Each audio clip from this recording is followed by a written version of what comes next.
Yes, brother. What is the exact belief of the Buddhist? What are they, in one God they are believing or not? Brother, the question, what are the teachings of Buddhism? Do they believe in one God? That's what the question is. As far as Buddhism is concerned, if you read the teachings of Buddha, Buddha did not comment on God. Buddhism is an agnostic religion. Agnostic means neither does the person believe in God, neither does he deny God. The person who believes in God is called theist.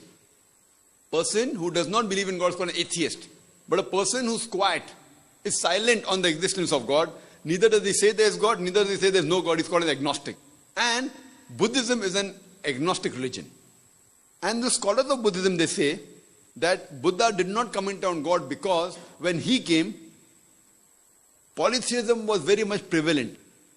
And he thought that if he spoke about the oneness of Almighty God, people would not accept him. That is the reason he was silent. Neither did he say there was God, neither did he say there was no God. So he was quiet. But the scholars say that actually he believed in one God, but did not preach it because people would not agree with his teachings. This is the basis of Buddhism. And as far as the basic teachings are concerned, Buddha spoke about the 4 great truths.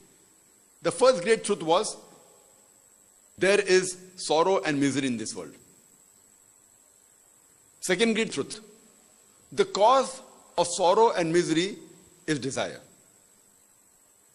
Third great truth, sorrow and misery can be removed by removing desire. And the fourth great truth was, desire can be removed by following the eightfold path. And the eightfold paths is, do not tell a lie, do not rob, many of which are same as the teachings of Islam.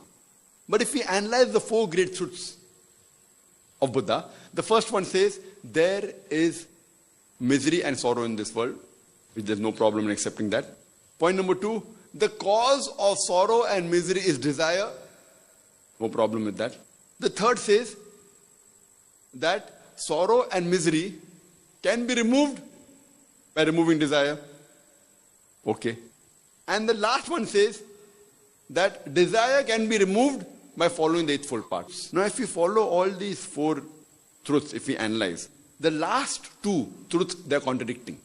The third truth says that sorrow and misery can be removed by removing desire. And the fourth one says that desire can be removed by following the eightfold path. Now once we follow the third great truth, that sorrow and misery can be removed by removing desire. Now once we remove desire, the fourth great truth says that desire can be removed by following the eightfold paths. To follow the eightfold paths, you should have a desire. So the moment you have a desire to follow eightfold path, where is the question of removing desire? So it's contradicting.